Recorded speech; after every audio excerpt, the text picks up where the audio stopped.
Hey, what's going on, everybody? Welcome. I figured I'd just do a little bit of a video kind of discussing the new Wild Gems. I was thinking about doing it yesterday, kind of deferred. I wanted to see what the cards were actually like when they came out. We did get 4 exchange cards, and to be honest, I was actually a little bit surprised that Wemby was not one of the exchange cards. I actually misinterpreted the announcement yesterday that Wemby was going to be an exchange card. And surprisingly, he was not part of this set. It's Desmond Bain, Nikola Jokic, DeAndre Ayton, and Cameron Johnson. And per color tier, these are actually all very excellent cards. But they decided to put Wemby in the set. I would assume that he is in here. So you can find him kind of in the normal Wild Gem screen right here. There he is, 7'4". I actually think he's too short. There's been a lot of reports that he has grown potentially to 7'5", 7'6". Maybe they give him an upgrade when they drop his Galaxy Opal or his Dark Matter somewhere down the line. I think more of that will actually come out, and I think the Spurs actually have him listed at 7'5". But anyway, I digress. But you can see pretty solid stats. The height is obviously the big advantage here. 87 3 ball plays. Post stats are looking solid. Driving dunk is at 80. Standing dunk 90. Defensively, 80 on the perimeter, 92 on the interior plays. Offensive and defensive rebounding, 94, 95. Speed, 79 is not super great. Speed with balls, definitely not great at 70. But obviously the height is part of the big reason why. I mean, Wemby was just by far and away had the best cards in 2K25. I'm kind of curious to see how different it is, if anything, this year. I don't expect him to be nerfed, but then again, I haven't been really reading any reports on what this card is like. Not sure if I'm going to take a stab at trying to get this card via packs.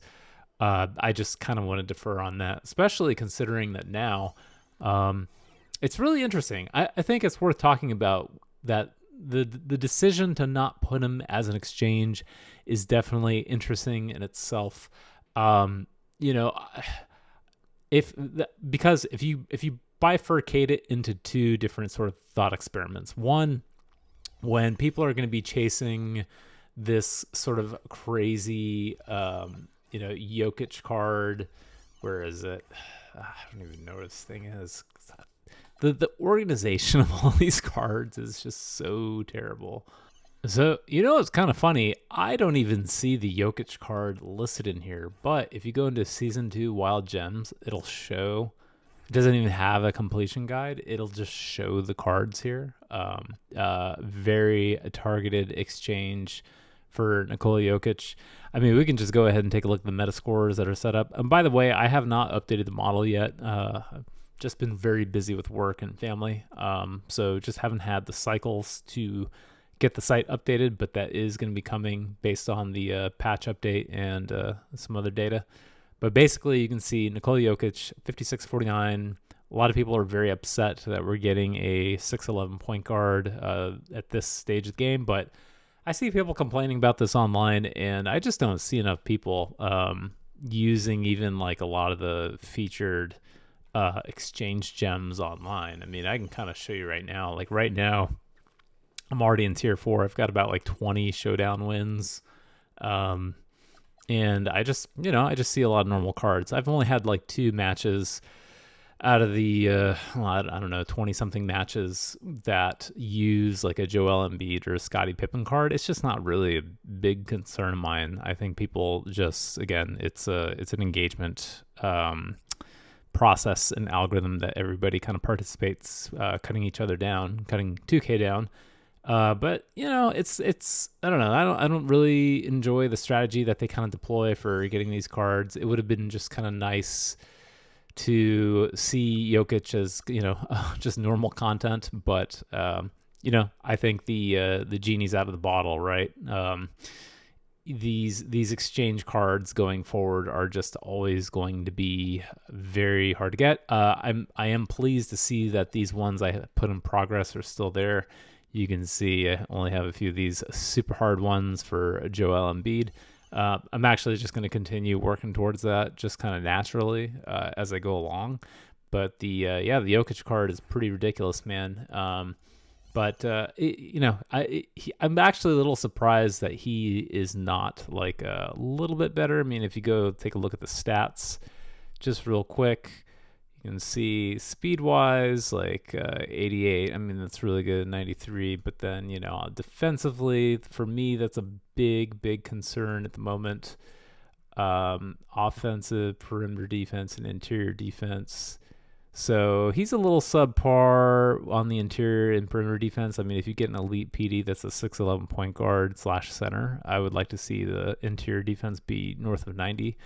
But maybe I'm just kind of nitpicking a little bit. But people are really understandably very excited about the DeAndre Ayton card.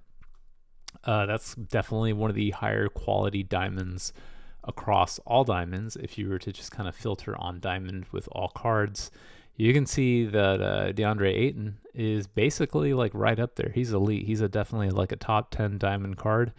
And, he's a lot more gettable. That's the kind of card that I probably would anticipate seeing a lot of online. So if we take a look at that one real quick, go to Wild Gems, go to DeAndre Ayton. His cards have been good. I really enjoyed his Amethyst last year in 2K25. It definitely ran in my lineup for a very long time. 7-foot center, can't play the power forward position, but that's totally fine. Post stats are looking pretty solid. 82 3 ball, very comparable to the Game On DeMarcus Cousins card. Dunking is okay. Standing dunk 90, that'll definitely play. Let's see if he has Rise Up.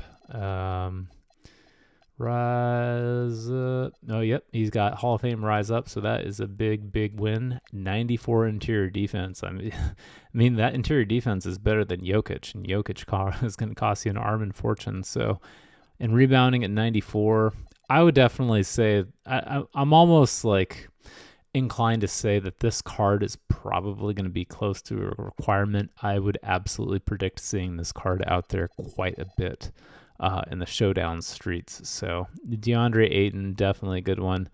I would love to get Joel Embiid over DeAndre Ayton.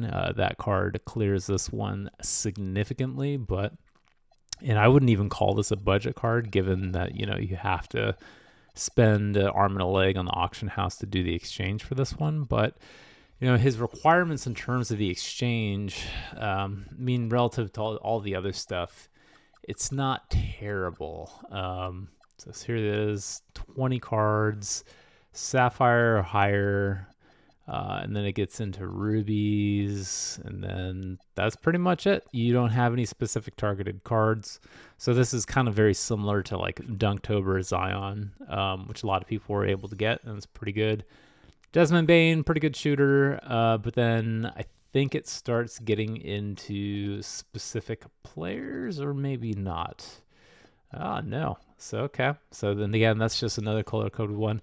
Of course, Cam Johnson. That's just 25 emeralds, very easy gettable card, and that actually might be a really elite salary cap card too. But I imagine like his salary cap numbers are probably pretty ridiculous. And then of course this one's going to be pretty absurd to get as well. So I don't know. It's funny because people are complaining about this quite a bit, but I'm going to kind of zag or zig where others are zagging. People are saying like 2K is dead, my team's dead, super packs suck, all this stuff. But if you remember, it wasn't really that long ago people were saying like complaining about the Tuesday content, and that was justified because it didn't change. We were just getting these things. It would be interesting to see if 2K starts rolling out Wild Gems based content with like these featured cards like the Wembanyama. Just to see if that whets people's appetites. And if we get like a few cards every Tuesday, I think that's going to be better than what they were doing towards the tail end of last season, which was just super packs. I mean, I think that's an improvement. Yes, I'm not a fan of the exchange model for the super elite cards, but I think that's just going to be here to stay. And as much as people are complaining about it, there's just going to be a lot of people that are going to want that Wemby card. So I expect this to be a success for 2K, whether you like it or not. And that's just the reality that we're in. That's really it. I don't have a whole lot other than that. Totally up to your discretion whether to kind of gun for that card. Right now, my lineup's looking pretty fresh. Caitlin Clark was a very easy PD wild gem to lock in. I am up to 159 games with her. Most of that is showdown. great scoring guard. Works very synergistically with Jason Kidd, who's better on the defensive end, but Caitlin is a better offensive player than J Kidd at this stage of the game. So, and Richard Jefferson, this crappy hidden gem, is actually back in my lineup because rim running and paint offense is definitely a little bit more rewarded, especially if you're using that dunk meter, and Richard is an elite dunker. So that's going to do it. Let me know in the comments what you guys think of this drop.